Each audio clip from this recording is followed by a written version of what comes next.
Well, folks, week two has come and gone in the NFL season, and the action across the league certainly improved from week one to week two. A number of QB injuries also happened in week two, including one that will keep my league MVP pick out of action for at least 3 months. We discuss all that and hit on each and every game on the Terranadome. By the way, Josh Morris, he's back on the show this week, as he will be each and every other week and each week throughout the playoffs. Big show on the way today. Sorry it's a day late. Had a work conflict, but big show on the way today. It's the Terranadome, and it starts right now.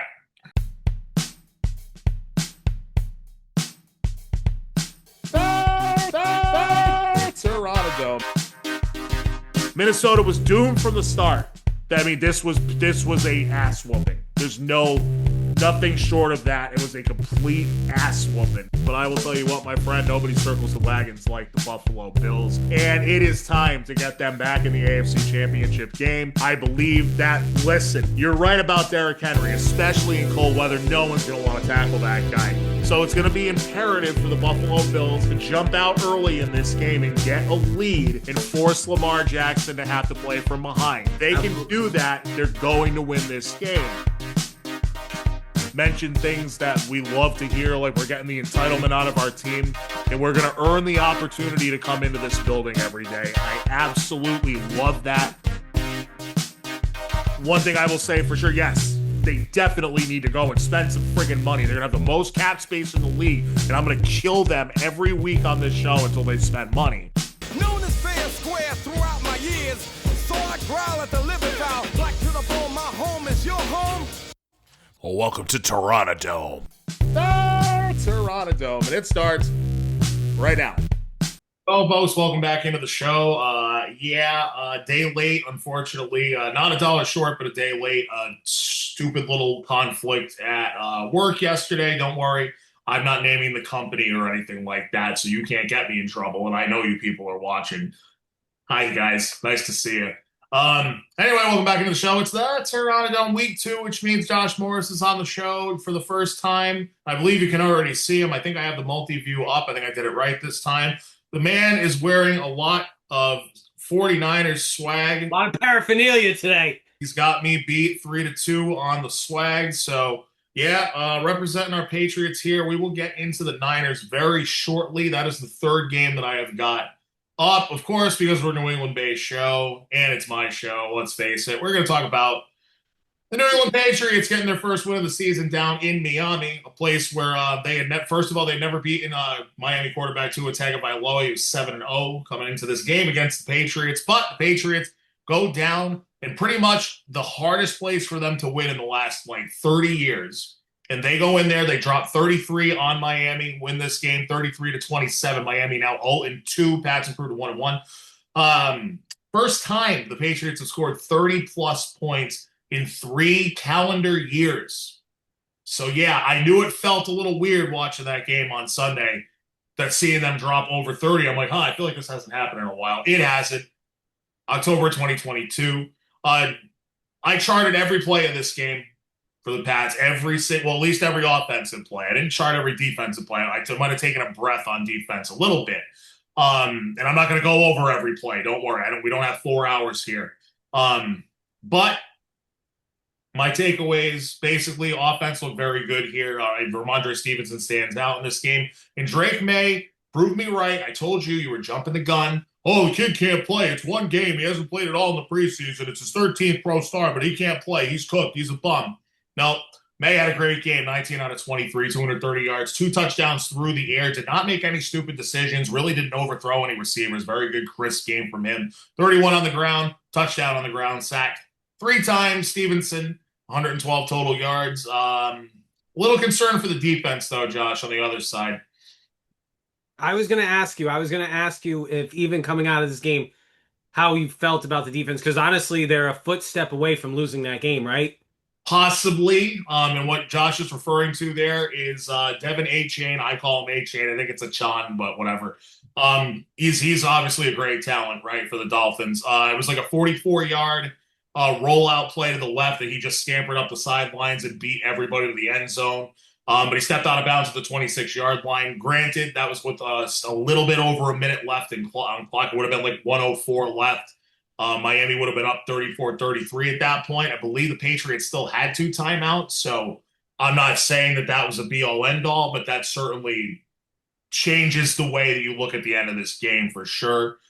We will get to that a little bit more, but basically, and you look at the line from Tua Tagovailoa in this game, 26 out of 32 for 315 and 2 scores. They did sack him 5 times, which I thought was encouraging because the pass rush really wasn't there the week before. And the big one, of course, on 4th down. Yes, to seal the game essentially for Milton Williams, which is why you paid him the big bucks to bring him over here. But last possession of the game, that's what ends up happening. So let me get to this real quick.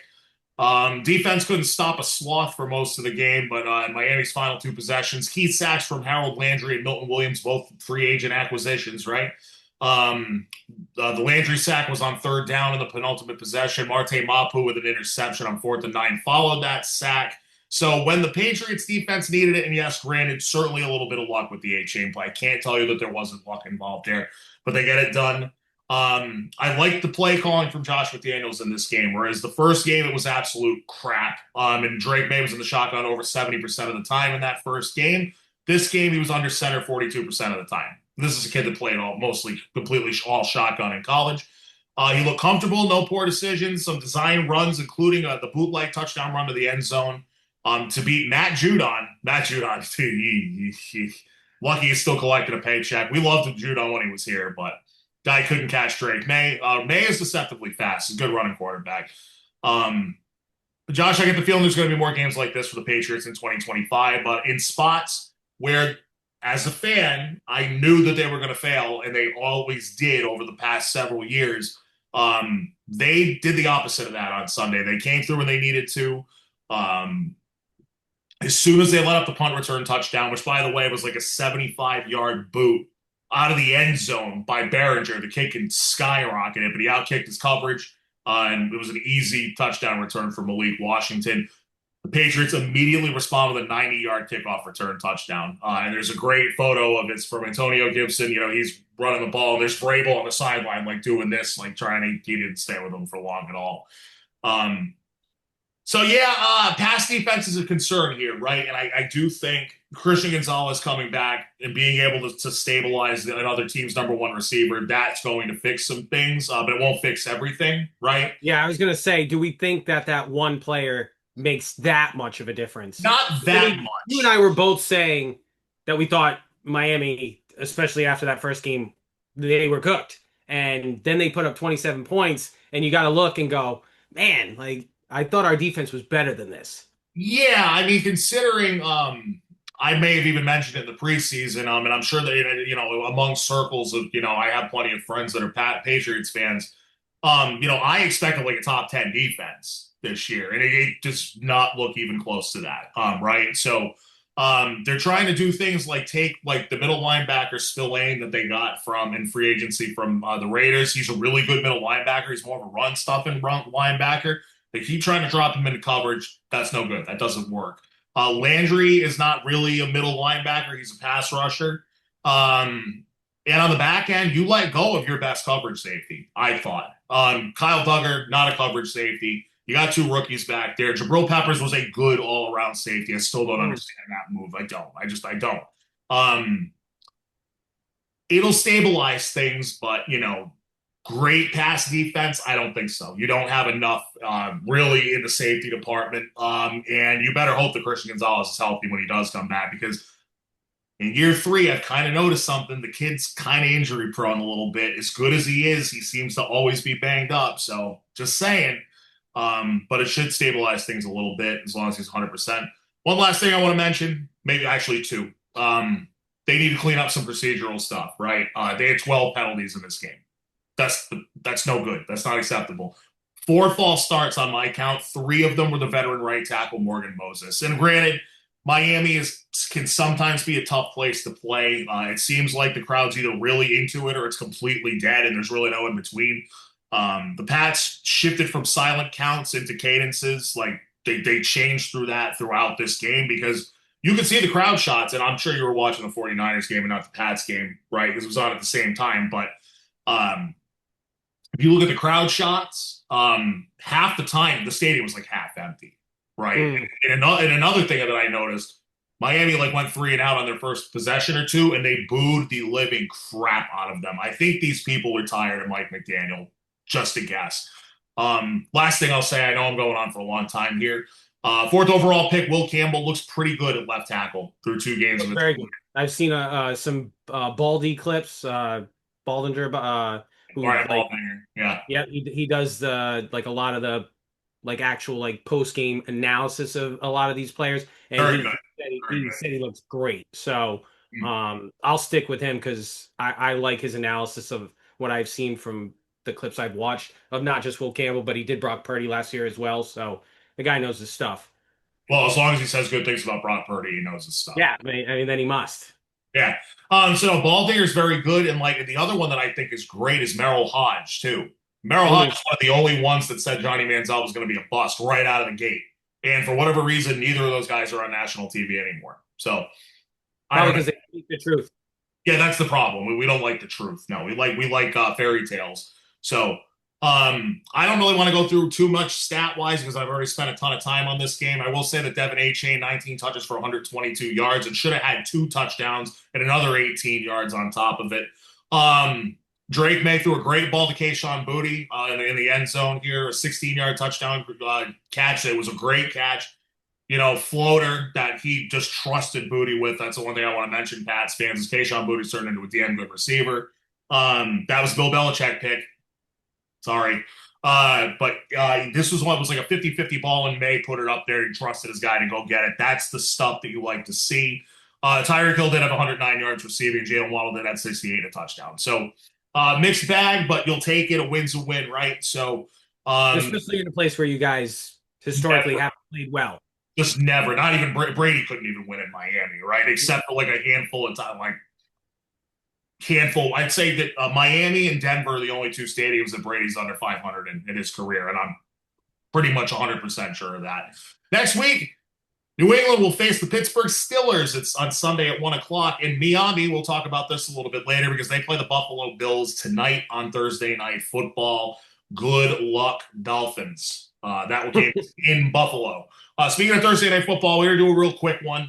Some of these are going to move quick. I'm going to give you the floor on Saints 49ers because I know you watched that whole game. But just real quick, Thursday Night Football, we got to jump back before we can move forward. So real quick, since it's a freaking week ago now, I'm pissed that I couldn't do the show yesterday, guys. I apologize. Not going to happen again. Washington goes into Green Bay. I actually was foolish enough to pick Washington, the team that's traveling on Thursday night, facing a great Green Bay team. Green Bay wins 27-18. Washington was dead in the water through 3 quarters. They were down 17-3 heading into the fourth. Total yards, Green Bay 404, Washington 230. Jaden Daniels 24-42, only 200 yards, 2 touchdowns, only 17 yards on the ground, but that could be explained by the fact that he had his knee busted up at some point, I think in the third quarter of this game. He was sacked 4 times. Zach Ertz, 6 for 64 and a touchdown. Terry McLaurin, 5 for 48. And Deebo Samuel, it looks like maybe he isn't dead after all. 7 catches, 44 yards. And a touchdown, he didn't run the ball, wisely enough. Austin Eckler tore his Achilles in this game. He's out for the season. Jordan Love, 292 yards passing, 2 touchdowns. Only sacked twice, only been sacked twice in 2 games this season. Josh Jacobs, 84 yards on the ground. Tucker Kraft, 6 catches, 124 yards, and a touchdown. Jaden Reed, I believe the clavicle. Yes, I believe he snapped his clavicle in this game. He's already had surgery on that. He also had a Jones fracture in his foot. I think he had surgery on that as well. He was playing through that. And he was expected to continue to play for that. But once you break a bone you break that bone, you're not playing anymore. I think he's out, I think either 6 to 10 or 8 to 10 weeks. And that's a big loss for the Packers. It is. I think he's their best. At least right now, he's their best receiver. I think the kid they picked in the first round will eventually be their best receiver. But the Packers, to me, Josh, you can tell me if I'm wrong. They look like potentially one of the best teams in the league. It's 2 weeks. I was going to say sneakily the best team in the NFC right now. Yeah, I agree with that. Defending champion Eagles, we'll talk about it later. They are 2-0. They did beat Kansas City. We'll talk about that later, but not really super convincing, right? And the Packers look dialed in. I mean, if their offensive line is this good, look out, right? Daniel's dealing with a bruised knee. I know he did not practice either the last 2 days, didn't practice today either. That does not bode well for them as they will go to face, they will go to face There's something howling in the other room. They will play the Vegas Raiders Sunday at 1 o'clock, and Green Bay will be at Cleveland. Only six and a half point favorites in that game. You want to add anything about this one? No, I mean, you know, if maybe we're going to talk about it when we compare them to the Eagles, but I just think they got a cowbell and uh, Josh Jacobs, and Jordan Love's holding on to the ball. He's not giving it to the other team, which is going to make them really hard to beat. And their defense looks really good. Yeah, I absolutely agree, and I don't think that there is any way that the addition of Micah Parsons can hurt them. So, we shall see. And again, they are in a good spot. They go to Cleveland, but only 6.5 point favorites going into Cleveland next Sunday. So that's definitely kind of interesting. Sorry? I feel like I would hammer that. I probably would too, because I feel like they should be an 8.5, 9 point favorite, something like that. I mean, maybe they know something we don't know. Early in the year, maybe that's what it is. Too early in the year to. Could be. But, I mean, they handled Washington, who was one game away from the Super Bowl last year. Correct. Yeah. So we'll have to see. But that's a little interesting to me, the minus 6.5, and that's only the Sportsbook Rhode Island, right? It might be most likely is higher somewhere else. Okay, more of the 1 o'clock slate from Sunday. We have. Can you hear that? By the way, nope. This is a great, excellent. Thank you, Yeti, for the microphone, because holy crap, these two idiots over here. And I did a random flip out during the show last week when I was talking about the Washington game last week too. So that's great. But they're gonna start trying to kill each other pretty shortly here. There we go. So San Francisco travels east to play the New Orleans Saints down in the Bayou, right? 49ers go to 2-0. They surprisingly let up 21 points to the Saints team, but they win 26-21. The Saints seem to keep this one much closer than expected for most of the way. Mac Jones revival tour, as Josh said. Kyle Shanahan can turn chicken poop into chicken salad. He's done it with Mac Jones. He looked very comfortable in this game. 26 out of 39, 279, 3 touchdowns. Did fumble twice and lose one, and I know that led to a Saints touchdown that made it close at the time. You're probably pissed off, 16-14. I'm going to give you the floor here in 1 second. Christian McCaffrey, 107 total yards and a receiving touchdown. Jawan Jennings, 5 for 89 and a score. Pearsall, 4 for 58. Luke Farrell, third tight end, 11-yard touchdown reception. Rattler, 207, 3 touchdowns. Kamara, 99 yards on the ground, but he lost the fumble. Olave, 6 for 54. Juwan Johnson, 559 and a touchdown. Floor is yours. Tell me about the 49ers. Yeah, kind of upset with the defense. I mean, again, 2 games in a row now, they've ended the game on strip sacks, which is great. But I just don't think you should be giving up 21 points and 3 touchdowns to Spencer Rattler. Like, it just shouldn't happen. And Alvin Kamara just pretty much had his way running the ball. Like, he was getting yards in chunks, and then they'd stop him every once in a while. But when his gains weren't like 4 yards here, 4 yards, they were 6, 7. He was really enforcing his will on them. I don't like that. Again, Spencer Rattler shouldn't be throwing for 3 touchdowns. That just shouldn't happen. He made a really good throw on one of them to Juwan Johnson. Really good throw. And you just couldn't defend it. But other than that, like, it's Spencer Rattler. Like, and I think the consensus in the NFL is the Saints are the worst team in football. They're gonna be the worst team in football. Maybe the Browns might take it from them. The Giants might be in there. But I think for the most part, the Saints aren't a very good football team right now, mostly because of the cap jail they're in. They don't have a great roster. So I wasn't impressed with the defense. I was really impressed with Mac Jones and his ability to run the offense. I feel this was a Shanahan revenge game. And anyone who's followed the Niners and knows about what happened before they picked Trey Lance, Shanahan wanted Jones. Lynch wanted Lance because he was more athletic and they felt he had more upside. Everyone knows Mac Jones had the higher floor, but the lower ceiling. Him coming out of college, everyone thought floor was higher. He was NFL ready because he could run a good system like he did in Alabama. They didn't think he had the ceiling that Trey Lance did because of the athleticism. And I think Jones, did he throw the ball 37 times, almost 40 times? Pretty Why? I don't know. Why are you Why throwing is the ball? McCaffrey only running it 13 times? Right? You didn't run the ball very often. You're a running base team. That's Shanahan's system. Shanahan. I swear this was a revenge game from Shanahan. Like, see, this is what we should have done. We should have picked him and we wouldn't have been, in the jail that we were in with Garoppolo and all this BS. So I think it was a shot at Lynch. Um, but it worked. I mean, I was really upset with the play calling, especially at the fourth quarter, because you have a 5 point lead and they come out and throw the ball three straight times and go 3-and-out. I was like freaking out, screaming at my TV. Then, of course, you know, uh, Bosa gets a third down sack. They have to punt. And then again, we don't end the game. Like Shanahan always preaches that he wants to end the game with the ball because he wants to be taking knees at the end of the game. He wants kneel downs. Well, you had two possessions to end the game. You didn't do it. And one of them was three straight passing plays. Why? What are you doing? So I'm still a little upset with that, but I think it's because, and I don't know if you remember the Tom Brady thing when he was supposedly in talks with the 49ers. Brady supposedly said to Kyle Shanahan, like, this is what you should have done in the Atlanta game. Like he brought that up. So I think Kyle Shanahan might be a little stubborn in that sense, and You don't say. he could hold a grudge. And I think this was kind of him being a little like I wouldn't expect Mac Jones to throw the ball 40 times this game against Cardinals. I wouldn't expect it. Have to. Yeah, maybe. I think this was a shot at John Lynch, but it worked. So No. I'm happy. But if I see Mac Jones throwing the ball 40 times this week, I might lose my hair. Yeah, well, you're already starting to. That's what the Yeah, so I might just pull the rest of it out. No, that I could see happening. Yeah, it seems like Shanahan kind of has his own worst enemy sometimes from a 30,000-foot view, right? Because it's not my team, but yeah, I mean, this is Trey Lance, sure, maybe had the higher upside, higher ceiling, but he had the grave for a floor, and that's what ended up happening to him. Although I hear Jim Harbaugh's fixed him, but we'll see.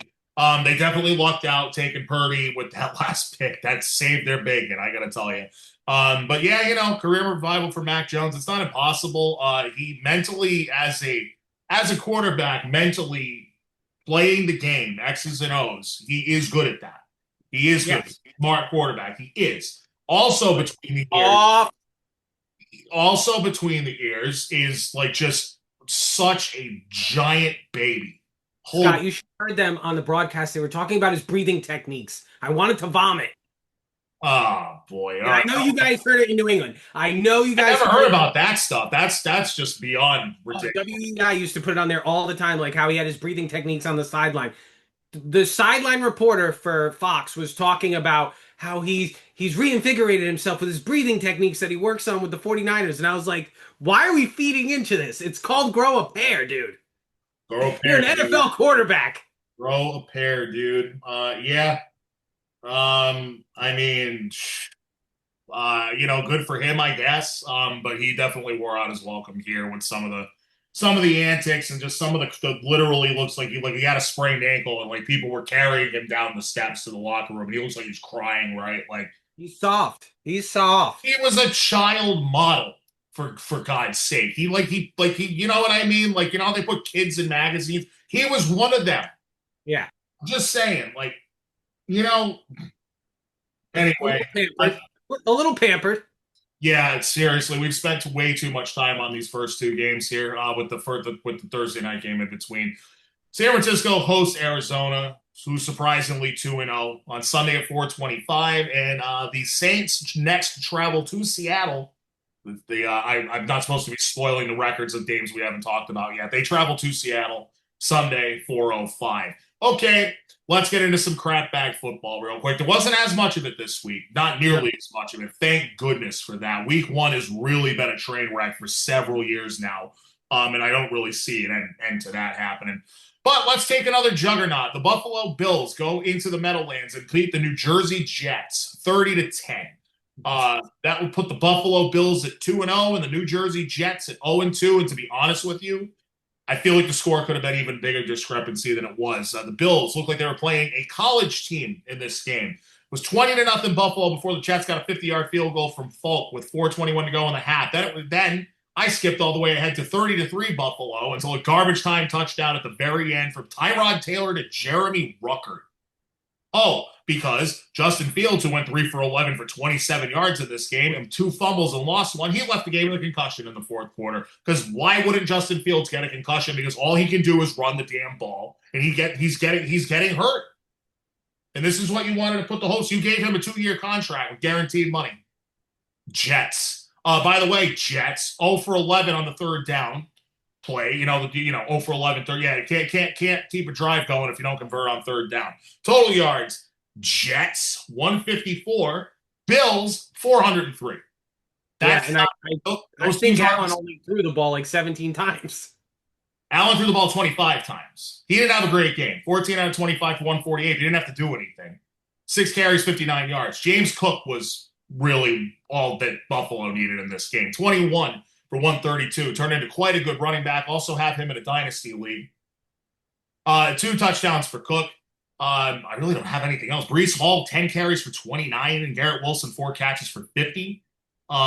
Barely anything from the Buffalo pass catches. Again, Allen only had 14 completions, 4 receptions for 37 yards for Dalton Kincaid. The Jets are hapless.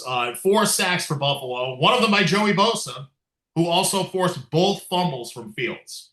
So, dominating effort by the Bills. Would you like to comment on either of these teams or this game?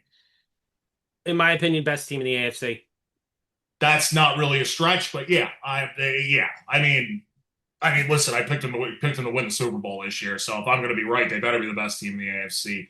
I don't think the Chiefs are going to be in the AFC Championship game this year. They might not even make the playoffs. They better win this week, but more on that in a moment. Buffalo will host Miami tonight on Thursday Night Football, and the Jets will travel to Tampa Bay. It's not going to get any easier for them with Tyrod Taylor starting. Tyrod Taylor might be better than Justin Fields anyway. 1 o'clock. Your Cousins. That's what they should do. Yes. But since they're the Jets, Cousins will go there. It'll be terrible. But why shouldn't they? Why shouldn't they? Them or Cincinnati, in my opinion. I mean, do we really think Jake Browning's going to... Yes. Yeah, he's okay. Really? Well, he's going to turn the ball over way too many times. I mean, he'll be exposed. I mean, he threw 3 picks in relief in this freaking game that we're about to get to in about 10 minutes here. He has a winning record in 7 career starts. He's 4-3. I'm just saying. But if you play him for 3 months, he might get exposed a little bit. Yeah, right. If we think Burrow really is out for 3 months, I mean, Cousins is just sitting there. If he has surgery, he's out for 3 months. Yeah. Realize how vicious turf toe was, but it apparently is a very big deal. Here's the problem with Cousins. He was horrible last year for Atlanta. Now, granted, I do think he was recovering for some stuff. He probably was never 100%, right? So, I mean, he said he wasn't. He said... I know he said he wasn't. But the real problem with Cousins is that he's just making a crap load of money.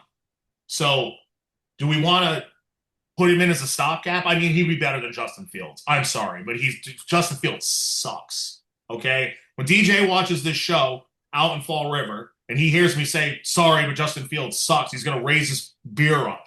Be like, yeah, you're right, Scotty. He does suck. I watched him. DJ, big Bears fan. Love you, DJ. Ohio State quarterbacks. How many of them have really succeeded? I mean, C.J. Stroud had a great rookie season, but he hadn't even looked close to the same since then. And then really besides that, like, you tell me. Yeah. You tell me. Speaking of the Bears, that's the next one I have on my list here. Let's go to Detroit for a slaughtering. The kings of the animal kingdom were the Lions once again on this day. 52-21. Reports of Detroit's demise were greatly premature. Okay, and now you thought that Chicago was going to be better. Ooh, we got Ben Johnson. Ooh, we got Caleb Williams and Ben Johnson. They're going to be so good. When do we have the conversation about Caleb Williams? When do we start to have that conversation? Is it too soon? I picked them to go 5-12. I didn't think they were going to be very good. That's true. Didn't I amend mine in the middle of the show and be like, you did. They're going to be like 7-10. You did. I'm not sure they're going to get to 7-10. I actually thought Chicago had a chance. See, this is why you never get fooled by week 1 in today's NFL, because I actually thought coming into this game Chicago had a chance. I really did. I didn't pick them. Don't be that stupid, but I thought they had a chance. By halftime, the Bears were down 28-14. They never were closer than down 2 touchdowns for the rest of this game. Like I said, 52-21. 511 yards of offense for the Detroit Lions. Reports of their drives. Only to what? 5 incomplete passes? That is correct. Jared Goff, very good, sir. But he tends to bring it with the stats on the show, ladies and gentlemen. Jared Goff did only have 5 incomplete passes. Remember when he had a perfect game last year? 23 out of 28 for 334 and 5 touchdowns. And no, the Bears didn't touch him. He was never sacked in the game. Jahmyr Gibbs, 12 carries for 94 and a touchdown. David Montgomery, 11 carries for 57 and a touchdown. Amon-Ra St. Brown, the best fantasy day of any wide receiver. Really best day. It's between him and Malik Neighbors. It's pretty close. But 9 catches, 135 yards, and 3 touchdowns for the Sun God, 11 targets. Oh, and Jameson Williams, 2 catches for 108 and a 64-yard beautiful catch and run from him as well. I heard that he couldn't read in college, but he's a damn good receiver in the NFL. And no, seriously, I heard that. They had to bring in somebody to read his college textbooks to him. I found that out recently. Sam Laporta's usage is a little weird, though. Maybe his rookie season was a fluke because only 3 catches for 26 in this one after he had a down sophomore season last year. Caleb Williams, once again, not doing what they thought. The Bears are who we thought they were. Caleb Williams is not who they thought that he was. 207 yards. If you're a Bears fan, right, they kind of hung their hat last year on their defense because their defense was good. It was. Right? It was. You had Eberflus as your coach, who's a defensive coordinator. But their defense hasn't looked great in these 2 games. I mean, they blew a lead in the last one. How many points did Minnesota score last week in the fourth quarter? 14? 17 or whatever it was? They scored almost all their points in the fourth quarter.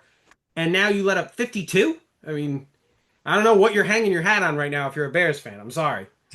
Because Rome Odunze by himself is not enough. And as usual, DJ Moore is underperforming with a crappy quarterback. Like, that's the story of his whole career. Williams, the conversation's got to be had at this point. 207 yards, 2 touchdowns and a pick. DeAndre Swift, 12 for 61 on the ground. Rome Odunze, big day, 7 catches, 128 yards, and 2 scores for Rome. And DJ Moore just 5 for 46. By the way, Josh, you were bagging on Spencer Rattler not too long ago on the show, as you should. Non-NFL starting caliber. Check this out. Williams has the same amount of passing yards and a worse completion percentage than Spencer Rattler right now. For, like, career? No, just for this year, but, I manipulate the stats so they fit my agenda. You understand? Hey, it fits the narrative. Hey, but still, Williams, you want to see some growth in year 2. I'm not seeing it. Right. I mean, if you put stat A against stat B, like, you wouldn't expect when you reveal those names for Rattler to be ahead. No, I mean, granted, he's like 2 yards ahead, but the completion percentage is like 65% to 61.8. So, not great for Caleb Williams, Bears fans. But anyway, it's not going to get any easier for these Bears, really, because the Dallas Cowgirls just put up 40 points, and now they are going to host the Cowgirls at 4:25 p.m. on Sunday. That's gross. That's a 4:25 game. That's the game of the week? Ew. It's one of them, unless I hope that they put the 49ers and the Cardinals on, honestly. I'd rather watch that. Detroit will go to Baltimore on Monday Night Football for the game of the week in week. That should be a great game. That should be good. Detroit, I believe, is a 4.5-point underdog at this time. So I kind of get that. But at the same time, interesting line. Let's do the Pittsburgh Steelers next. They hosted the Seattle Seahawks. Yes, we are going over every game, ladies and gentlemen. So buckle up. It's going to be a long ride. Seattle Seahawks 31. Pittsburgh Steelers come back to earth 17. Again, the Steelers were playing the Jets in week 1. That may explain why they dropped 34 points.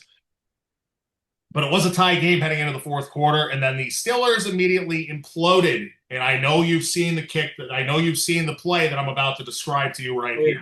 Jason Sanders of the Seahawks kicks a field goal with 12:46 remaining to make it 17-14 Seattle. They kick off to the Steelers. A disastrous F-up, a monstrous F-up by rookie running back Caleb Johnson. The ball was kicked off and landed in the landing zone, which means it must be returned per the new rule. It skipped up into the air and glanced off his hands. and rolled all the way into the end zone from like 15 yards away. He turned around and looked at the ball, but he never went back for it. The Seahawks, 4 of them, knew what the hell was going on. They all ran to the end zone, piled on the ball. Easiest touchdown you'll ever see.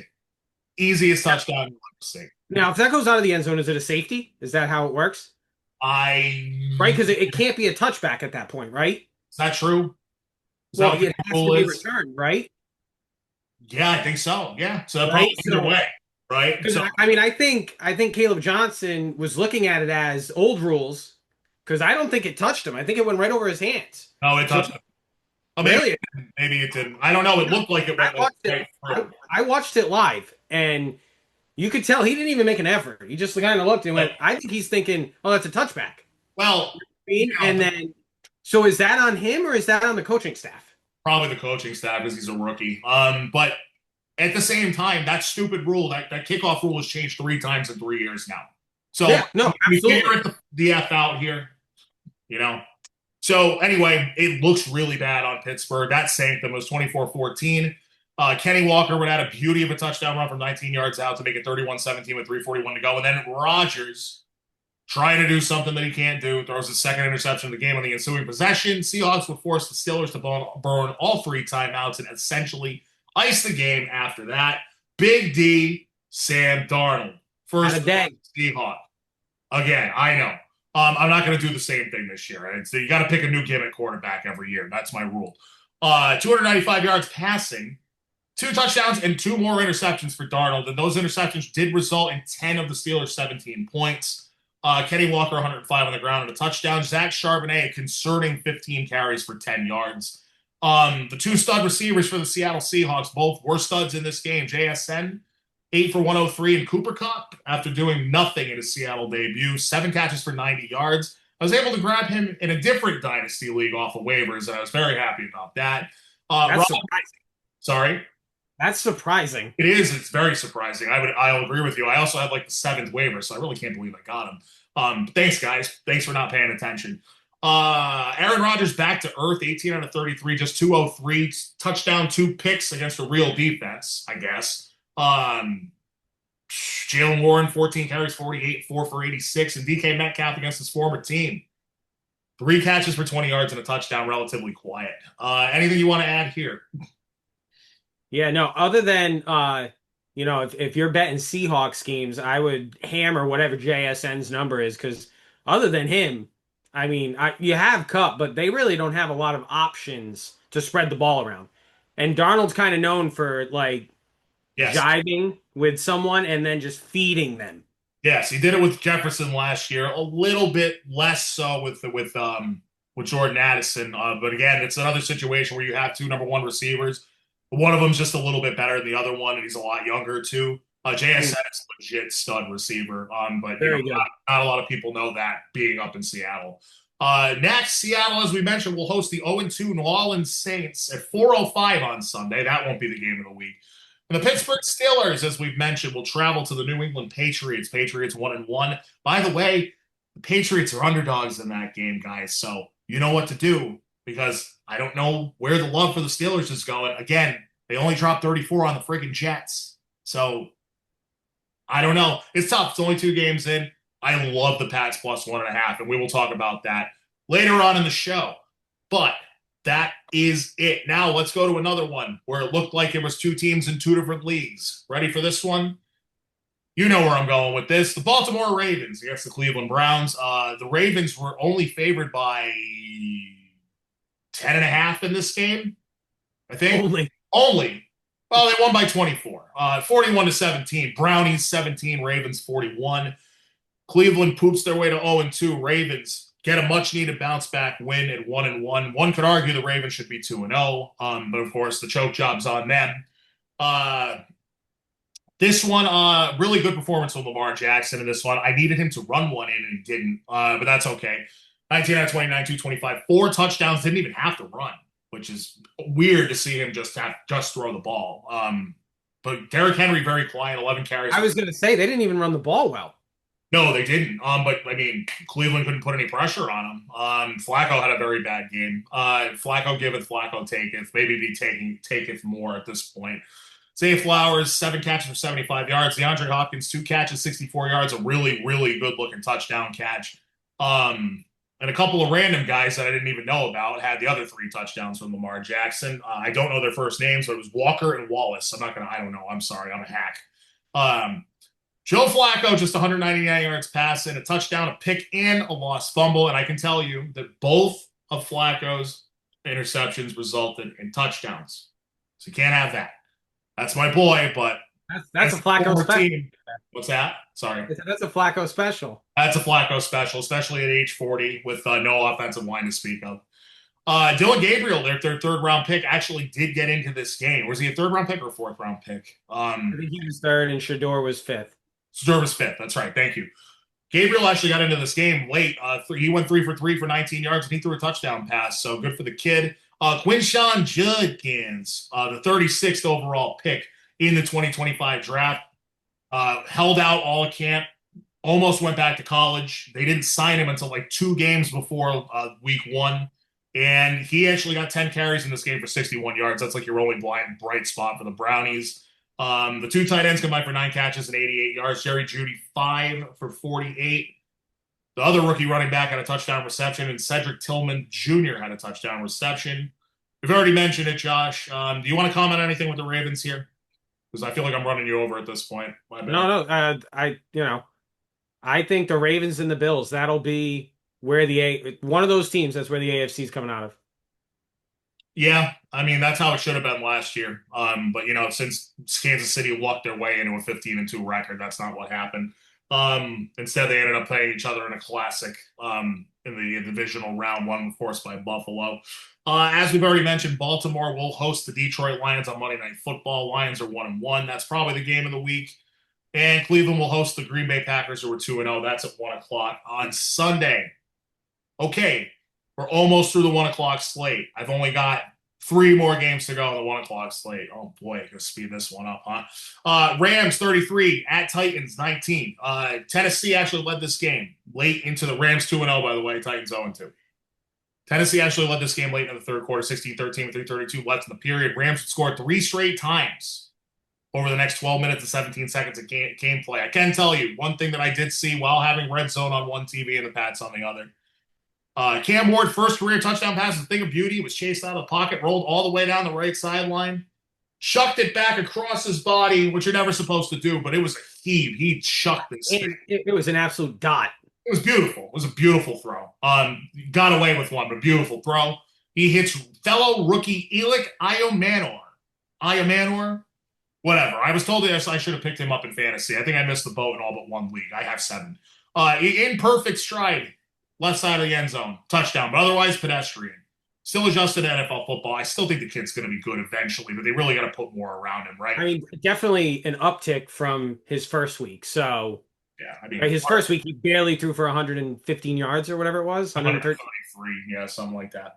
175 and a touchdown, no picks. He was sacked 5 times, so definitely still plenty of progression for it to have for him. Tony Pollard, 20 carries, 92 yards. Calvin Ridley, 3 for 57. Old man Matt Stafford, who apparently wasn't that good for you in fantasy. He wasn't as good as Spencer Rattler somehow, but must have been the interception. He keeps chucking it and winning games. The old man, who was notoriously known for chucking it and losing in Detroit, is now continues to win games with Sean McVay. 298 yards, 2 touchdowns, and a pick.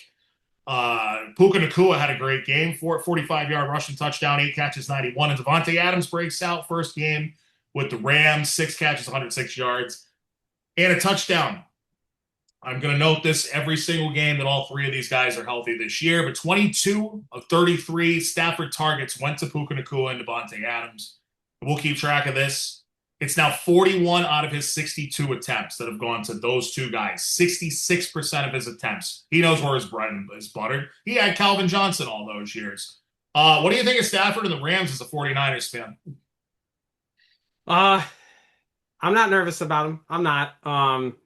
Shanahan always seems to play pretty well against McVay. Last year, not so well because they just weren't good at all. So, but when when the Niners are rolling, he seems to handle McVay very well. So I'm not overly worried. Um, Puka Nacua is the only guy I worry about on that team because for some reason, whenever the Niners have to face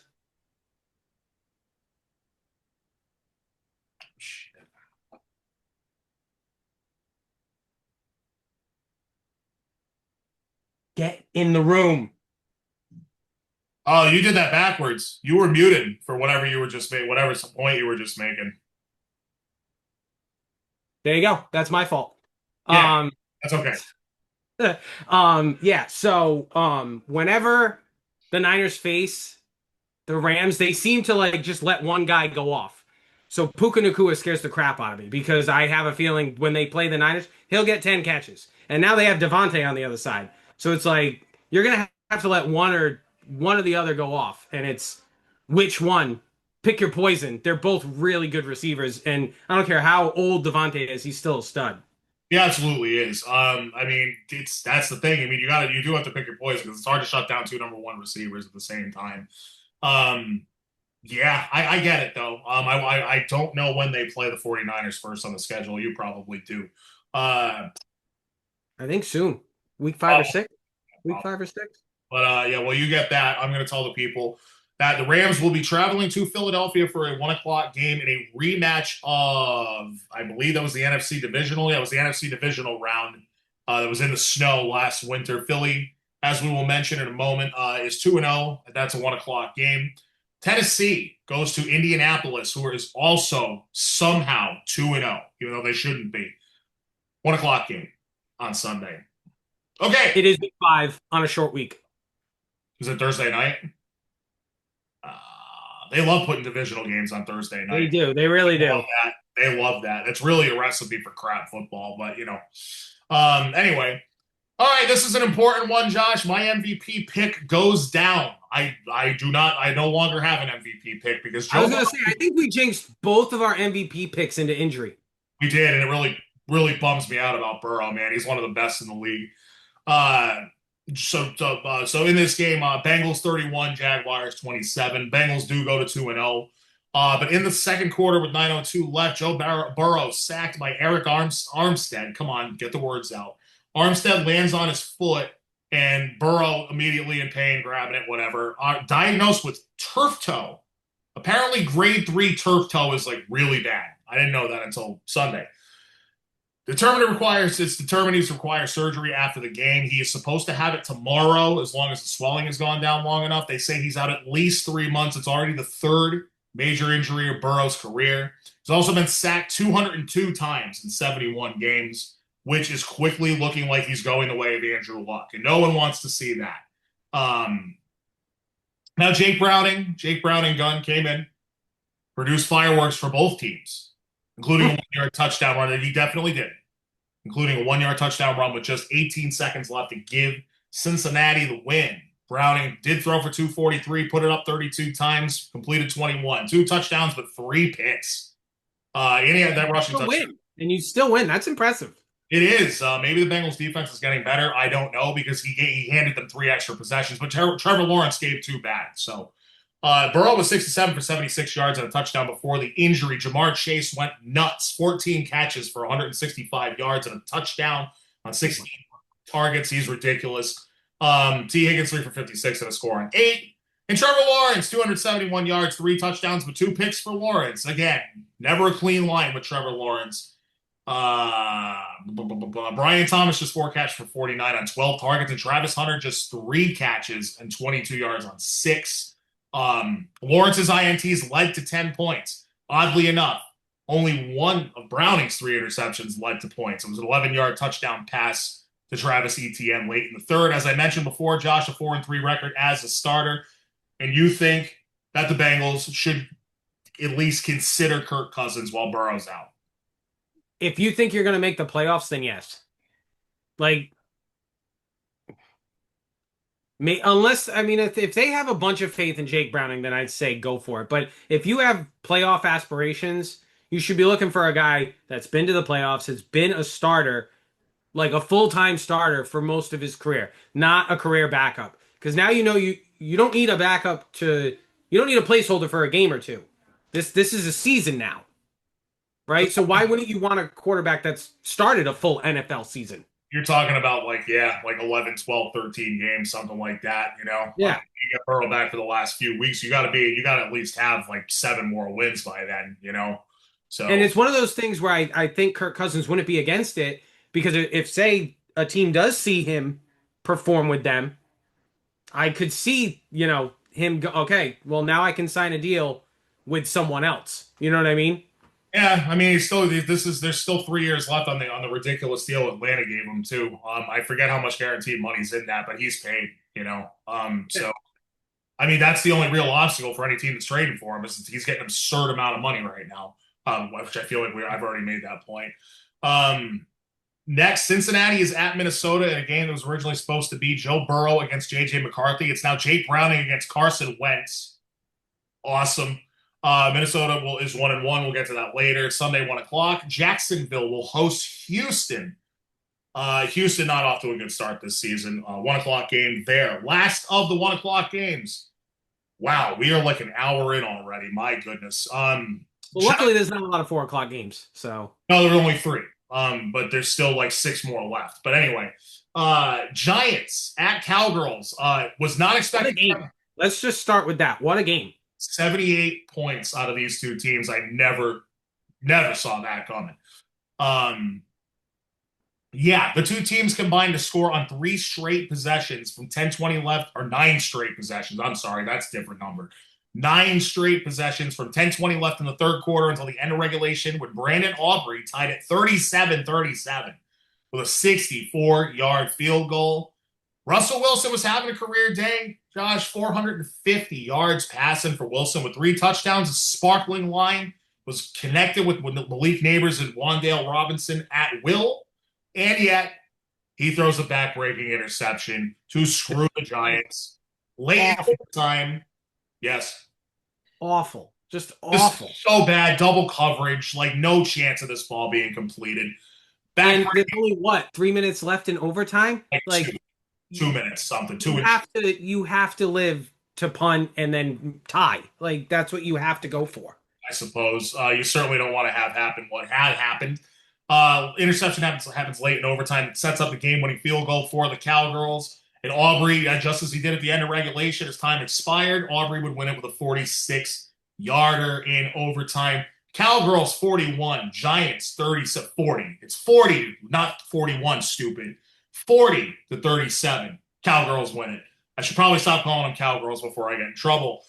Russell Wilson, 30 out of 41, 450 to 3 touchdowns on the back-breaking interception.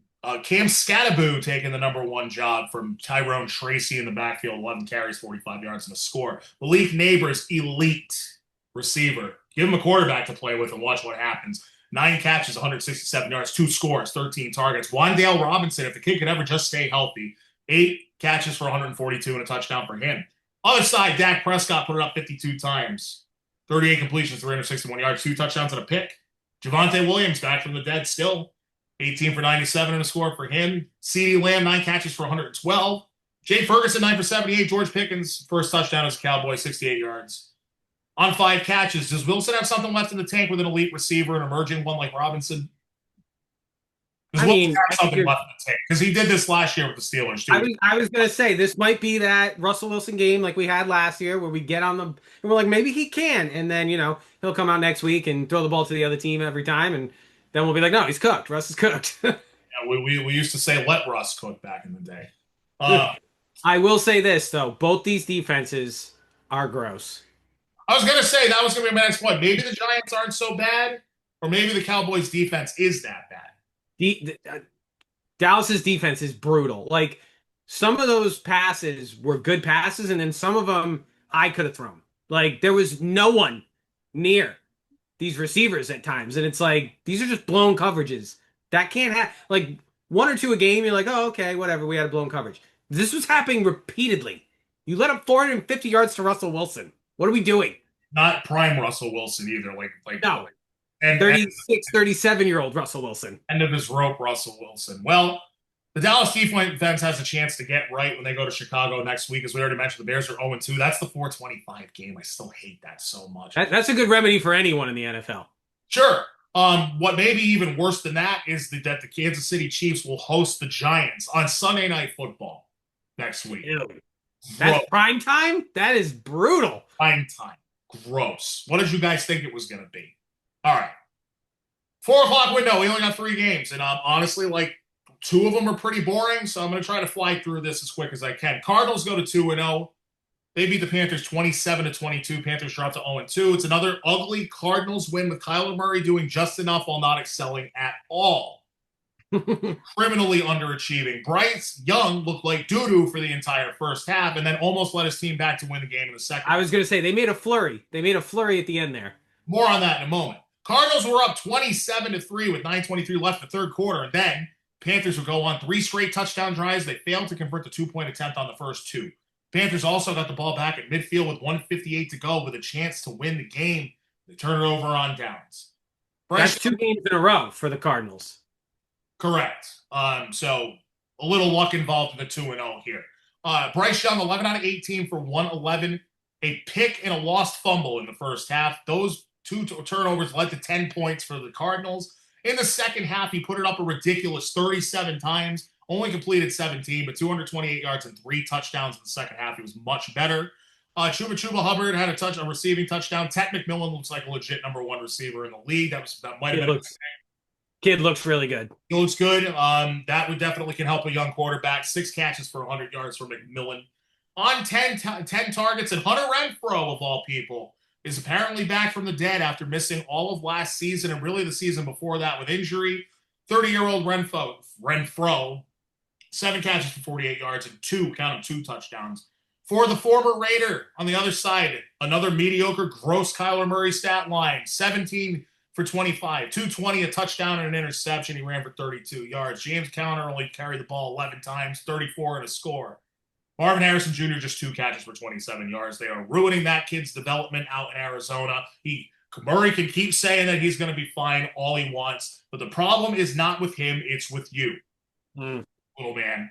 So anyway, I can call him that. He makes a lot more money than I do. Trey McBride, his binky, had 6 catches for 78, and Michael Wilson's only catch of the day was an 11-yard touchdown. Arizona, would you like to add anything? I'm sorry, I keep running you over. Would you like to add anything about this lovely game that we had here? Well, I was going to say that on a game like this, we don't need to spend more time than it deserves. All right, I agree with you on that, and that's going to be like that with a lot of Arizona and Carolina games this year. I can almost guarantee you that. Next, Carolina will host the Atlanta Falcons, who are 1-1. We'll talk about the Atlanta Falcons being 1-1 shortly. Sunday at 1 o'clock. Arizona has to play a real team now, even if it is Mac Jones playing quarterback. I know there's a chance Purdy's going to be back, but he was battling injuries all year last year. Let him sit. I was going to say, I wouldn't be surprised if they hold him out this week. Let him get healthy for another week. Mac Jones can probably take care of the Cardinals. San Francisco 2-0. 425. I wish they put that game on for the game of the week, but I know it's going to be Chicago and Dallas, so there's nothing I can do about that. Okay, another boring-ass game. Unfortunately, it was the Super Bowl rematch, right? Super Bowl 59 rematch went the way of Philadelphia. They traveled to Kansas City. Philly 20, Kansas City 17. I had Kansas City at 1-1, but they're 0-2. So my notes aren't even right. Philly 2-0. It was nothing like Super Bowl 59. It was a defensive battle. At least the Chiefs actually put up a fight on that side of the ball this time. The Eagles opened the scoring on a Barkley 13-yard touchdown. Harrison Butker with a field goal. Kansas City actually took the lead with 2:44 left in the half on a Mahomes 13-yard run. Then Jake Elliott would tie it with a 58-yarder as time expired in the first half. He has apparently figured out his woes from 50-plus yards. I think Tom Brady even commented on that during this broadcast. Only scoring in the third quarter was a 51-yard Elliott field goal to give Philly a 13-10 lead. Boring. And a tush push with 7:48 to go. I'm not even going to say Jalen Hurts rushing touchdown. A tush push with 7:48 to go sealed it for Philly, whose defense held KC in check for most of the game. There was a 49-yard touchdown pass to former Patriot great Tyquan Thornton at the end of this game for Kansas City to make it look closer than it was. That was with 3 minutes to go. 20-17 the final. the box score is very, very ugly in this game to the point where I don't even want to read it. Anything you want to? Did you have any observations from this game? Because you should have seen some of it. No, I saw some of it, and it was a tough game to watch. Like, it wasn't entertaining at all. It was just gross football, like really gross. And Chris Jones, they actually caught him on a hot mic talking to Jalen Hurts, saying like, "You don't even have 100 yards, dude." Like, Yeah, and then I think Hurts said that we won the damn game. um, it's just gross football coming out of Philadelphia and Kansas City. Kansas City, their offense looks like Patrick Mahomes just running for his life every play because their offensive line stinks. So we were talking about Kansas City possibly not making the playoffs. If you can't block for Patrick Mahomes, it doesn't matter how good he is. Like, he can't do anything. Yeah, right, exactly. Yeah. To your point, Mahomes did have 66 yards rushing because he probably had no choice in this game. He's running it more so far in 2 games this year than he has in a long time. Let's just put it that way. Yeah, he has to. He has no time. Nope. Hurts with a gross 101 yards passing, only 15 rushing in the tush-push touchdown. Barkley 22 carries, 88 yards and a score. 2 really good receivers being wasted by Philly right now. Devontae Smith 4 for 53 and A.J. Brown 5 catches for 28. And where's the boiling point for A.J. Brown? Like, when does it hit? Last year it happened, and it's going to happen this year. Like, yeah, you won the Super Bowl last year, but there's no guarantee you do it again if you keep playing like this. Yeah, we know that A.J. Brown's a little tempered. It's a little temperamental, and honestly, he's a great receiver. Like, he should be getting peppered with targets, but just the way that this offense is, and it's a new offensive coordinator this year as well. You have to figure that into the equation. But that offense doesn't look good right now. That doesn't look like a team that's repeating to me. Of course, it's still early. You know, they'll figure some things out, I assume, but they gotta start getting the ball to those 2 guys. I will say that. Yeah, Mahomes just 187 through the air, so really crap football. Touchdown and a pick. Kelsey 4 for 61. The Chiefs running backs combined for 18 attempts and 53 yards. The Mahomes interception did lead to the game-winning touchdown by Philly. I didn't mention that before. Both teams under 300 yards of total offense. Philly just too. That interception was completely Travis Kelce's fault. They hit him right in the hands in the end zone. Like, you got to catch that ball. Does that what the replay was that the thing that spawned the replay where he says I'm sick of this shit and he like throws his arms down? Oh, I don't know, but it's a little return route. He runs out, comes in. And literally, Patrick Mahomes throws the ball even before he's making his break. And Kelsey turns, hits him right in the hands, bounces right into the Eagles. I think it was Blankenship. And that would have been a touchdown for the Chiefs. So it's like you can't drop balls like that. You just can't. Especially like it's not like some rookie receiver. You're Travis Kelce. You're a Pro Bowl tight end. Like, put it together, bro. Oh, it's gonna be in 2 weeks now. You've cost your team an interception. And you cost your team a receiver. Let's put it together. Yeah, what I put together is he should have retired at the end of last year. That's what I put together. He's got to be the slowest player in the league that's not a lineman. Like, honestly, he's so damn slow. It's ridiculous. Just go marry Tay-Tay and be on your island and be happy. Seriously, we're done. We're all done with the Travis Kelce thing. We've all been done with it. And it's not even – I hated the guy. Hated's a strong word. I know. I severely disliked this guy way before Taylor Swift showed up. Just saying. The guy is a complete tool bag. He changes. He's like a chameleon boyfriend that changes his persona and changes his attire and his hair and everything to make his girlfriend happy. Be a man. Be a man. I'm telling an NFL player to be a man. How dare you? Right. I'll do whatever I want. It's your show. Well, it's my show. It's the Terranadome Week 2 edition, folks. Thank you. Good segue. Thank you so much for tuning in. My man Josh Morris, he's on the show again this week. He'll be on the show for even numbered weeks throughout the season. And once we get to the playoffs, can I steal you every week? Oh yeah, it's like good old days. Yeah, well, that's what I like it. That's what we'll do. I think he's wrapping his knee or something right now as we speak, folks. I don't know what he's doing over there, but we had one more game in the 4 o'clock window on Sunday, and it was the only good one of the 3, I thought. Very good game. It was a good game. Good game. Denver screwed at the end of this game. Let's just call it what it is. Denver absolutely porked at the end of this game. 29-28, the Colts steal one. The Colts are 2-0 with Daniel Jones, and Daniel Jones looks good.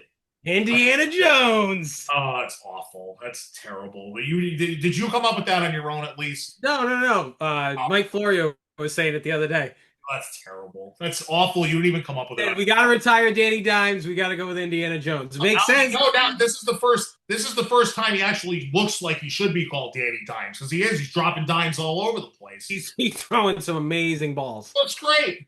He looks great. I even looked at his college stats, and I'm looking at him. I'm like, there is nothing that could have predicted this the last two games. The only thing I can figure out is Shane Steichen used to be a quarterbacks coach and used to be an offensive coordinator, and maybe that's it.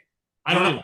I don't know. Well, good offensive line will help any quarterback. I was saying it for years that I didn't think Daniel Jones was terrible, but more that the Giants' offensive line was terrible. And you're seeing that for Russell Wilson. You're going to see it for any quarterback that goes to New York. If you can't block for your quarterback, it doesn't matter how good he is. Yeah, and I mean that's another reason why Saquon Barkley was beat up all the time and was underperforming, frankly, except for a couple of seasons with the Giants was the same thing. No line there.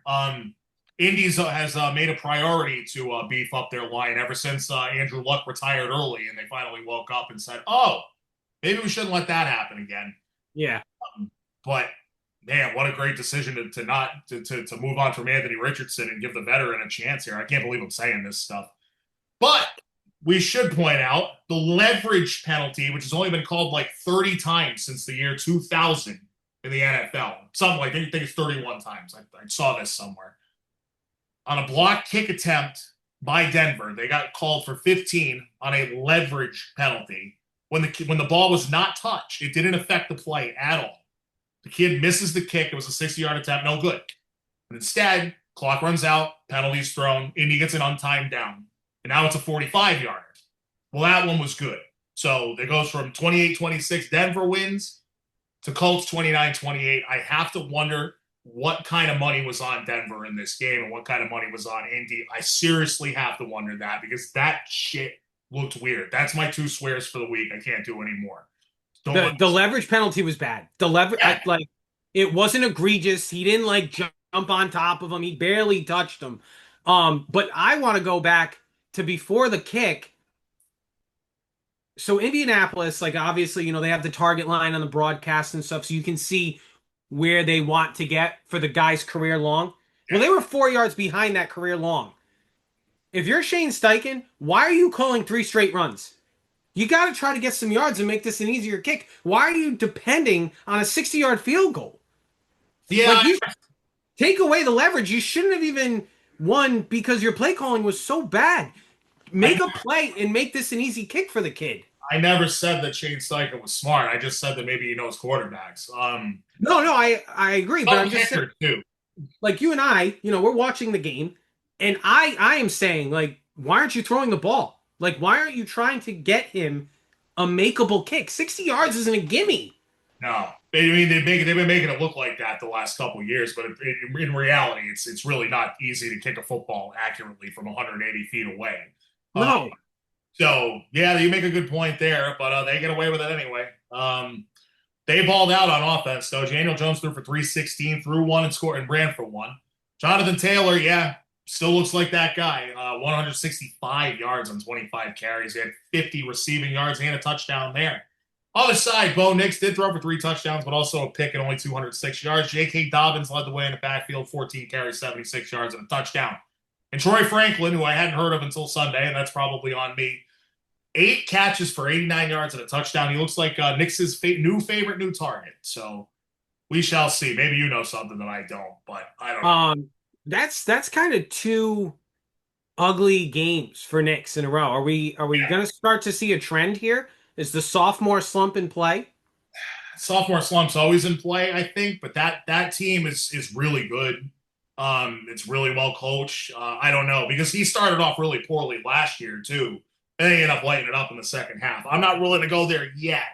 Let's say that he has 4 out of 5 kind of mediocre, crappy-ish games. Well, they faced the Chargers this week, right? Well, yeah, that's going to be telling, right? Because the Chargers are really good, again.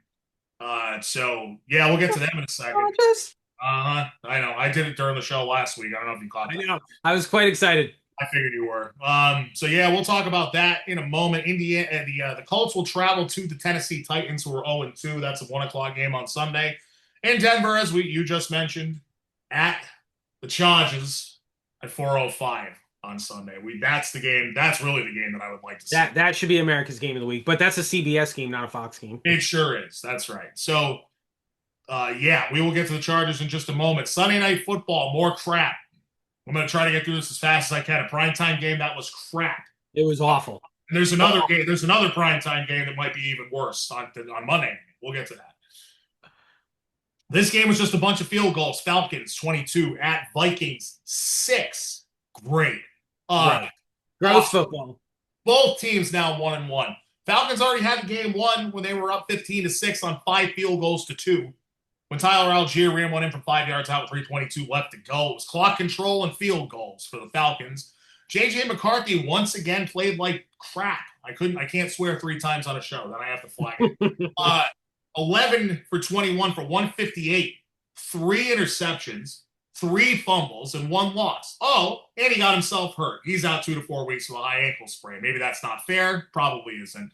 And I would bet from hearing what their schedule looks like, it's probably the 4, because I think next week they go to not this upcoming week. The week after they go to Dublin, and then the week after they're in London. So it's like you're not going to have him travel by himself. Yeah. I don't know. Maybe he travels with the team. Who knows? I don't know, but usually with the high ankle sprains, it tends to be 3 to 4 weeks, especially for a guy that wants to be a mobile quarterback. But through 2 games, again, this is a kid who hasn't really played competitive football in a year, and he's never played over. Yeah, absolutely. So we need to make sure that we point that out. Through 2 games, he's completing just 58% of his passes. He has 4 turnovers, and he's taken 9 sacks. So yeah, and take away that 1 quarter against Chicago. Yes. It's 7 quarters of bad football. It's not good. I will say this. On the other side, Michael Penix wasn't good in this game either at all. 135, didn't really have to throw because the 2 running backs combined for 38 carries in this game. Bijan Frise is the best running back in football. I'm sorry, that's not up for debate. Although there are certainly some contenders, but right now, give me Bijan over anybody. Sorry, not Christian McCaffrey. Not anymore. I'm sorry. It's just not. I wouldn't argue. He's too young. I mean, you're not going to take... He's a young running back, which is always... You have Saquon, who's clearly still very good, but he's, 28 or whatever it might be? So it's like he's getting up there, and for a running back, that's a death sentence. 22 carries for 143 for Bijan Robinson, and they were able to rest him and use Tyler Algier for 16 carries for 76. Algier with the lone touchdown, as I mentioned earlier. I was going to say, did he snake any? Well, yeah, he stole a Bijan touchdown for sure. If I had Bijan in more than one league, I might be upset about it. But 143 yards is okay. Jefferson just 3 catches for 81 yards. 81 of McCarthy's 158 yards went to Jefferson. Next week, we've already mentioned Atlanta will be in Carolina at a 1 o'clock game. Carolina's 0-2. And Minnesota will be playing Cincinnati in both teams. Oh, no. Cincinnati's 2-0. 1 o'clock game. Go Bengals. We'll see what happens with Minnesota. Monday Night Football. 2 games left, guys. We're almost there. 2 games. Oof. Can't wait for bye weeks. So we had 1 competitive game. I wouldn't say it was a great game, but at least it was competitive. And the second game was Tampa Bay 20 at Houston 19. Houston's now 0-2. Tampa with the stud elite quarterback Baker Mayfield. Hey, Pats fans, remember when Bill wanted Baker Mayfield, but Robert wouldn't let you get him? Remember that? Anyway, 20-19 Tampa. Tampa's 2-0. It was 14-10 Tampa at the half. TD receptions for both teams, one by Nico Collins for Houston and Emeka Egbuka with his 3rd in 2 games for Tampa to start his career. And then Houston goes up 19-13 on a 25-yard old school touchdown run by Nick Chubb. But don't get too excited about the Chubb. 2-pointer, no good. Oh, by the way, in this game, the backfield for the Texans was Chubb and Woody. Nick Chubb and Woody Marks. Bet you didn't know that. Okay. Baker Mayfield on the final drive after Houston goes up 19-13. Baker was the man again. I think Baker's my jersey of the year this year, but I'm just saying. Maybe it is. He did just win $25. He did. That's right. So Josh and I are in a really quick because no one cares about other people's fantasy leagues, right? But really quick, really quick. So Josh invited me into like basically his family and friends dynasty league this year for fantasy. 28 round dynasty, like full blown $200 entry, like boom, like big time. Let's go. It's a super flex league. So my first quarterback taken was Baker Mayfield. And wouldn't you know it, Josh and I are going head to head because the person who gets the most points each week gets an additional $25 prize. And me and Josh were really the two runners by the time Monday Night Football rolled around. And thanks to Baker Mayfield, really probably this last drive here sealed it up for me. Thanks, Baker. I needed that $25, man. I'm hurting. He went 7 for 9 for 63 yards with a 15-yard scramble on the final drive. Rashad White, 2-yard touchdown run with 6 seconds left, sealed it for Tampa. The 2-point pass play was incomplete. That's why it was 20-19. It was 19-13. Wait, that doesn't make any sense. I don't know anything anymore. Right, it should have been 19-14. It was 19-14. It was 19, yeah. Terrible today. Wow. That's what you do. I had an extra day to prepare it. I didn't do it. Oh, wow. It's hot in this room, too. Baker, 25 out of 38. Only 215, but 2 touchdowns. Had 33 on the ground. Bucky Irving, 17 for 71 and 6 for 50 through the air. Rashad White stole 10 carries, 65 yards and a touchdown. Mike Evans, 5 catches for 56. Emeka Egbuka, that name trips me up. 4 for 29 and a score. CJ Stroud, not bouncing back yet. 207 and a touchdown for him. I mentioned that Nick Chubb had the 25-yard touchdown run. His other 11 carries only amounted to 18 yards. So yeah, no, the Buccaneers, their front four, especially with Vita Vea in the middle there, they are good. They are really good against the run. They held, I will say, to the fantasy owners and stuff like that, or even the bettors, against running backs who catch, though. I think Chubb had a couple catches for big yards in this game. Bijan had, I think, 6 receptions last week for over 100 yards. Right. They seem to have issues with that, but they're very good against the run. Yes, that's true. So that's something to keep in mind if you want to hammer unders for your running backs, yardage totals facing the Bucs. Finally, the Texans, Nico Collins targeted 9 times, but only 3 catches for 52 yards. Did have a touchdown in the first quarter. Tampa will host the 0-2 New York Jets. Good luck, Jets, on Sunday at 1. Houston will be at Jacksonville. That team is 1-1. Team that I picked to win the AFC South for some reason. Not looking good. I also thought the Colts would be god-awful, so we're not doing so good there. Then again, last year the Saints were 2-0, and we said they might be the best team in football. Yeah, that's because they also scored a crap load of points. Yeah, we were. So who knows? Indianapolis could have the same. They could have the same thing. We mocked ourselves pretty heavily, in fairness, for the rest of the season once that started going the other way, as we should have. 1 game left in week number 2, folks. Thanks for sticking with us on that Terranadome. It's Chargers at Raiders. Who would have thought this game would be crappy? Chargers, 20. They go to 2-0 at Vegas, 9. They drop to 1-1. I will carry on as it seems that my co-host has left me for the moment. Same Raiders offense that torched the Patriots secondary in week 1 was no match for the Chargers in this one. And the Chargers appear to have a legit trio of weapons at wide receiver, at least until Keenan Allen gets hurt for the 37th time in his career. Justin Herbert, 19 out of 27 in this one for 242. 2 touchdowns, 31 on the ground. Chargers running backs combined 16 carries for 52 yards. That's not good. Lad McConkey, 5 for 48. Keenan Allen, back from the dead. 5 catches, 61 yards, and a score. And Quentin Johnston, the third-year former first-round pick who's famous for his stone hands, actually had a sneaky good season last year. 3 catches for 71 yards and his 3rd receiving touchdown in 2 games. Other side, Geno Smith threw up 362 on the Patriots last week. He puts up a $180 and 3 picks against the Chargers. How good are the Chargers? I told you last year, everywhere he goes, he wins. That's what he does. I knew he would turn this team around, and now they look even better than they did last year. I told you last year that they were going to win the division.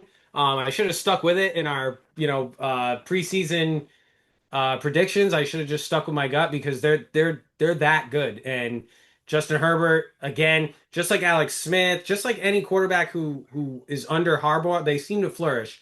And he looks like the best version of himself right now. And I think he's going to... I heard someone say it on, was it Football Night in America? You might want to keep some room for Herbert in the MVP voting because he's going to be that good this year. That's a good take. I like it. I don't think Alex Smith played for Harbaugh though. I think you're thinking of Colin Kaepernick. Nope. Alex Smith was under Harbaugh. They went to the NFC Championship, lost, and then the next year, he got a concussion. You're right. Kaepernick to it. Are you really going to try to school me on my 49ers? I tried. I gave it a shot. It wasn't a good shot, but I gave it a shot. Just a couple more ends to tie up here. Ashton Genty, the first round pick of the Raiders, just 11 carries for 43 yards in this game. Through 2 NFL games, he has 30 carries for 81 yards. And he looked awful in pass protection. Awful. Yeah, but then he has the nerve to go on up to the podium after the game and say, "Give me the ball more. You're a rookie. It's 2 games into your career. Shut up." Jacoby Myers 6 catches for 68 yards. Brock Bowers just 5 for 38. I think he might have been a little compromised in this game too. But Geno Smith was ultimately compromised by the Chargers defense. And as we've already mentioned, Chargers will face the 1-1 Broncos Sunday at 4:05, and the Washington Commanders will host these Vegas Raiders. Both teams 1-1 Sunday at 1:00. Round of applause. We did it. The end of the recaps and analysis for week 2. And I know it was 4 days ago. I apologize. That will not happen again. I will simply tell the union that I have obligations. Now, I want to do something since it's Thursday, Josh. And maybe we do this moving forward. I think there's room for this for 5 minutes at the end of every show. Why not? We're only an hour and 25 minutes in. That's actually pretty good for us. Yeah, we've done an hour 50 before. So, I think I want to start doing a little Thursday night, just a little back and forth. I don't have any notes on this. All I'm going to tell you is that the Buffalo Bills are favored by 11.5 points tonight against the Miami Dolphins. I'd probably still take it. I think I would too. It's obviously in Buffalo, right? There was a photo of a Dolphins player getting off of the team bus, I guess today or whatever, and it's 78 degrees in Buffalo today, and he had a jacket on. And a winter jacket on. So that's the mentality of the Miami Dolphins in friggin' September. It usually takes till December. This is not going to be good. What had the Bills? I guess maybe you consider Miami plus the 11.5, maybe because they did look good against the Patriots, although the Patriots' pass defense doesn't look good at all. And the Bills did let up 40 to Baltimore. So, I mean, it's hard to 11.5 is a big number in the NFL. It is. It's always a lot of points, but I feel like, you said the 40 points against Baltimore, who might be the second best team in the AFC, right? They only let up 10 to the Jets, and 7 of them were in garbage. Jets. Well, I mean, you consider Miami in that same caliber as the Jets. I don't know if I do after week 2. Oh man, the Jets are just the Jets, man. It's one of those things. It's like, well, what do you mean they're the Jets? I'm like, you don't understand. It's just they're cursed. I mean, my old boss was literally texting me like right before we started recording, the curse of Matt Snell. If you don't know what that is, look it up. But the Jets fans know what I'm talking about. Basically, he was the fullback for the Super Bowl winning team on the Jets and in '69. And later on, like a few years later, he asked them for a job reference at a construction company, and the Jets wouldn't give him a job reference. So he said, screw the Jets. He's never been back to an event since. And supposedly that's the curse. Either that or Broadway Joe sold his soul to the devil, right? And said, I guarantee we win this game. And they will never win another Super Bowl because of it, because Broadway Joe sold his soul. Those are my 2 theories. But that's what we say. That's what we mean when we say they're the Jets. There's just no way to explain. Them, the Browns, there are just some NFL franchises that you're just like, you're never going to win. You're never going to win. Vikings might be one too, and they've been so close. I mean, so close. So many good teams, right? I don't think that the Buffalo is one of them, though. I think in our lifetimes, maybe. And I haven't picked this year, so I think it's this year. But I think Buffalo is going to break through and win a Super Bowl with Josh Allen. I do think that. I think he's that good. They definitely could, but their defense is suspect for sure. It is, and that's why I might take Miami plus 11.5. I'm not betting on it. I'm not wagering on that, folks. Just want to reiterate, not wagering on that. But let's do a few more week 3 picks. I've selected 4 games here that I found interesting. And granted, none of these are particularly big spreads. But these are Thursday's lines, so they could definitely change. Thursday's lines are also Sportsbook Rhode Island's lines. So just take it with a couple grains of salt. But for the sake of discussion, let's have a discussion. Sunday games here. Week 3 picks. Josh, the Patriots, and we're going to put both our teams in these probably every week, I would think, because why wouldn't we? You see this. You see, I don't know where I'm pointing here. You see that. There you go. Point at the camera. There you go. Stupid. I'm not much of an on-air talent, but the Patriots are plus 1.5 hosting the Pittsburgh Steelers, who just got pantsed by the Seahawks on Sunday. That is a backwards line to me. I like the Patriots outright. Patriots money line in this game. I definitely like them plus 1.5. I don't know what you think about that. I would take money line. I think you're going to get more for your money there. And at 1.5, it's like not many teams in the NFL win by 1 point. You know what I mean? So I'd probably say if you're picking the Pats, you pick money line. And I mean, I think it will be a relatively close game. Rodgers has always done pretty well against the Patriots. But I also don't think the Steelers are. I was surprised when they beat the Jets only because we had said it at the beginning of the year. I think this is the year that Tomlin goes sub 500. So I don't see them winning a lot of these close games, or at least on paper, the games that should be close. Okay, so we're in agreement. Pats money line. Pats are plus 1.5. We like the Pats. On the money line, outright. Okay, next up, your 49ers are only 2.5 point favorites at home against the Cardinals. I love Which essentially means it's a pick 'em. Essentially, that's what they think, right? Because, some people, it used to be 3 points at home. I heard that it's gone down to 2. So 2.5's right in the middle of that. So they think it's a toss-up. I love San Francisco in this spot. At home, Mac Jones playing well under Shanahan. And I think the Cardinals are frauds. So even though both teams are 2-0, it's only 2.5 point line. Smash the 49ers. I only went money line just to be safe, but you can smash them at minus 2.5, and I think you'll be all set. Yeah, no, I like 2.5. I would take the points there. And you look at the wins that Arizona has had, the Saints and the Panthers. Again, in our opinion, 2 of the worst teams in the NFL. So I'm not sold by anything I've seen from them. And when you're looking at Kyler Murray, again, just very underwhelming. Not sold on anything.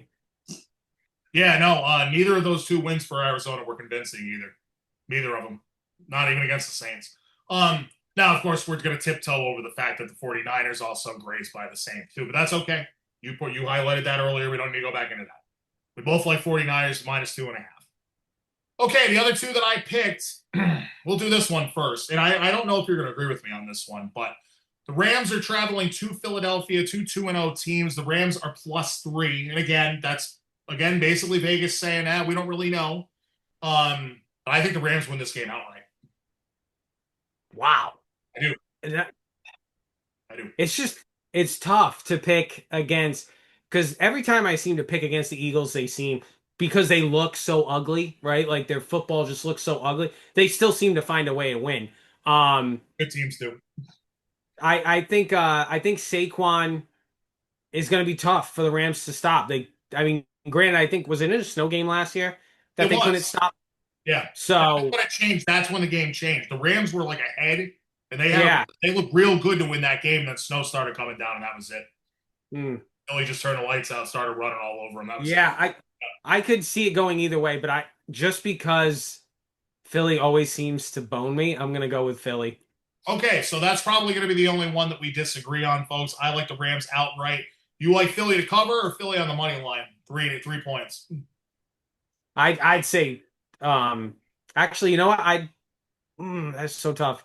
Yeah, I'd probably take the Rams points. Oh, okay. All right. So Philly tends to bone me, but I'm only going to pick them to win by 3 or less. I got you. That's fine. I'm going to go out. I don't think it's a blowout. Like, I don't think they win by a touchdown. Shouldn't be. Yeah. I'll give me the Rams. Give me the Rams. I did a $5 parlay on this 4-legger. I'm just saying it was only $5. Come on. Last one. Cincinnati travels to Minnesota. It's the Jake Browning versus Carson Wentz game that we didn't want and never expected to have. But here we are in week 3. The Bengals are plus 3 in this spot. I have zero faith in Carson Wentz whatsoever. Give me Jake Browning and his 2 interceptions, but still throws for 300 and puts up 3 touchdowns. Give me the Bengals plus 3. I like Cincinnati outright. All these games, I like these teams outright. Give me Cincinnati to win this game. Go ahead. See, I'm going with Minnesota. You said it at the beginning of the year. They have one of the best rosters in football, and that was without JJ McCarthy. Carson Wentz is a near MVP caliber talent. Like that year he tore his ACL, he was the MVP. Are you going to argue he wasn't the MVP in that year? 8 years ago. It doesn't matter. The guy can. The same guy. Why hasn't he got a starting job anywhere else since, except for like Indy for like that like 10-game span, and then they dumped him. He's not the same guy. I don't think he's the same, but I mean, I don't think Jake Browning's the answer for Cincinnati either. Well, do we agree that Minnesota has one of the better defenses in the NFL? Yeah. All right. Is Brian Flores going to call a game that confuses the crap out of Jake Browning? It's possible, yeah. Okay, you've talked me into Cincinnati +3, but I still already bet the money line, so I don't know what to tell you. I'm trying to take committed and stay consistent. I don't know what to tell you. I'm just saying, my gut says Cincinnati. I got a big gut. I'm going with it. All right.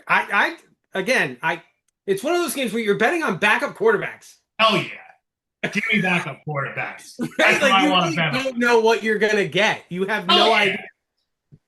Hey, I got 2 starting quarterbacks in the Minnesota game on Sunday night, and they were both puke. So, right? Who knows? Maybe this will be a friggin' scoring fest. I don't know, but I like Cincinnati. Hey, look what O'Connell did for Big D. He could do it for Carson Wentz. Could he do it for McCarthy though? You have already said you still out on that. You know, now you know what I'm doing now. All right, folks. Thank you so much for sticking with us through this super long but epic Week 2 edition of the Terranadome. Thank you to Josh Morris once again. Thank you, sir. Appreciate it. Back in 2 weeks. As always, back in 2 weeks. I got to give him a week off. He's got a family, folks. He's got a family. I mean, he already had to mute the mic once to tell one of the Rugrats to scram. So yeah. I don't want to keep him from his children. He's got some business to tend to. But folks, tell somebody you love them today, because tomorrow is not promised. That is the truth. I will say it at the end of every show until I don't have a show any longer. Be thankful for what you have. Thankful for your people. I'm thankful for mine. And we will do this again next Wednesday. Okay, no crap is going to keep him to it. Keep him to it. Listen, you got to hold me to these things, because I tend to skip around, but this needs to be Terranadome Wednesdays during the season. It's too far removed from the games as it is. Thank you so much, guys. We'll see you right back at next Wednesday. Peace. Say his name and he appears. I believe in Joe Hendry. I believe in Joe Hendry. Cause they love him in London and Paris and Tokyo, America, Scotland and Canada and Mexico. They say